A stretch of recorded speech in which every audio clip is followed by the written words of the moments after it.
Hello everyone, good morning. तो कैसे हैं आप लोग? उम्मीद करती हूँ अच्छे होंगे। तो अभी मस्त तैयार वैयार होके निकल गई हूँ मैं घर से और 2-2.5 घंटे का ट्रैवल करने के बाद पहुंची हूँ अपने सेंटर पे। सच बताऊँ, आज तो इतनी ज्यादा ठंड थी। अभी सुबह के 11 बज रहे हैं लेकिन बिल्कुल भी नहीं लग रहा है कि इतना टाइम हो रहा है। फाइनली आज के सेंटर की सारी पेंटिंग कंप्लीट हो गई है और लोगो वगैरह भी बन चुका है। 3 इस खिड़की के नीचे बना हुआ है और 3 उस खिड़की के। सुबह सुबह आंटी भी आ गई है साफ सफाई करने के लिए। इस साइड का घास तो उन्होंने निकाल दिया है लेकिन दूसरी साइड रह रहा है और मैंने इनको बोला हुआ है कि आपको जब भी टाइम हो, मन करे, तभी थोड़ा थोड़ा करके घास निकाल दो। क्योंकि देखो, एक तो इतनी ठंड हो रही है और ऊपर से ये थोड़ी सी बुजुर्ग भी है। मैंने इनको बोला हुआ है कि काम का ज्यादा प्रेशर नहीं लेना है, आपसे जितना हो पाए, जब हो पाए तभी किया करो। वैसे भी साफ सफाई के लिए सिर्फ महीने का 1000 रुपए आता है और इतना सारा एरिया है इनको साफ करने के लिए, तो रोज करना तो बिल्कुल पॉसिबल नहीं है किसी के लिए भी। स्टार्टिंग में तो इस सेंटर के आसपास बहुत ज्यादा गंदगी थी।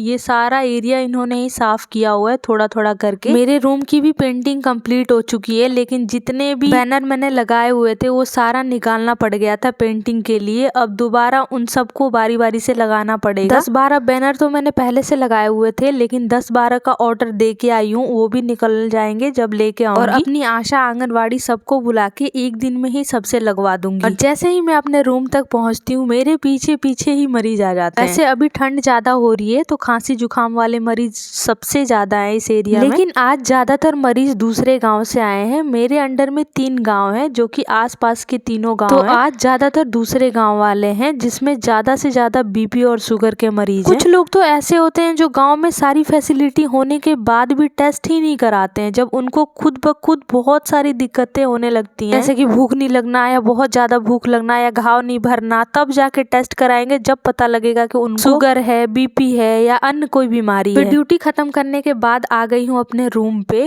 और आज आते ही नहा लिया था क्योंकि घर से सुबह सुबह निकली थी तो नहा के नहीं आई थी बिल्कुल भी। और ये 2-3 सामान लेके आई थी जिसे खाली किया है, जिसमें है चीनी और साथ में ही चाय भी बना लिया था क्योंकि आज सच में बहुत ही ज्यादा ठंड थी। फिर अब सारा सामान अपनी जगह पे रखने के बाद आराम से बैठ के पीऊंगी चाय वाय पीने के बाद आराम से गैस वैस भी साफ कर लिया है। फिर आज घर से आई हूँ तो मेरी एक आंटी है, उनको पता ही था कि खाना तो ये बना पाएगी नहीं क्योंकि ड्यूटी भी भागना है, तो उन्होंने खाना पैक करके भिजवा दिया था। तो अभी मैं साग को छौंक लूंगी जिसके लिए मैंने प्याज, मिर्च, टमाटर सब काट लिया है और दूसरी साइड गैस पे रखा है कढ़ाई। उसमें थोड़ा सा सरसों का तेल डालने के बाद प्याज और मिर्च को सौटे कर लेंगे। इधर यूपी में साग बहुत अच्छे से बनाते हैं, उसमें बेसन डाल के या मक्के का आटा डाल के। हमारी साइड तो एकदम सिंपल जैसा साग होता वैसे बना देते हैं लेकिन यहाँ पे ये सारी चीजें डाल के बनाते हैं जिसकी वजह से इसका टेस्ट और ज्यादा बढ़ जाता है। अभी प्याज और मिर्च सौटे हो चुका है, फिर ऐड किया उसमें टमाटर और कुछ मसाले जिसमें है धनिया पाउडर, लाल मिर्च पाउडर और थोड़ा सा नमक। अब इन सबको अच्छे से मिक्स करने के बाद टमाटर को गलने तक का इंतजार करेंगे। एकदम गरम गरम साग और रोटी के साथ तो स्वाद क्या ही लगता है। अभी इसमें साग को भी ऐड कर दिया है और थोड़ा सा पानी ऐड करूंगी ताकि साग चिपके नहीं कढ़ाई से। और अब इसमें अच्छे से बॉयल आने तक का वेट करूंगी। दूसरी साइड प्लेट में रोटी वगैरह भी निकाल लेती हूँ। और ये टिफिन सुबह ही आया है तो रोटी थोड़ी सी ठंडी हो गई है लेकिन साग गर्म है तो कोई बात नहीं, चलेगा। और आंटी जब भी खाना भेजती है एकदम प्रॉपर तरीके से भेजती है जिसमें सैलेड भी होता है, मिर्च का अचार भी होता है, लौनी घी भी होता है। और ये मेरा प्लेट लग के तैयार हो चुका है और अब मैं चली खाने। Thank you so much for watching. अगर वीडियो अच्छी लगी हो तो please like, subscribe and comment कर दीजिए।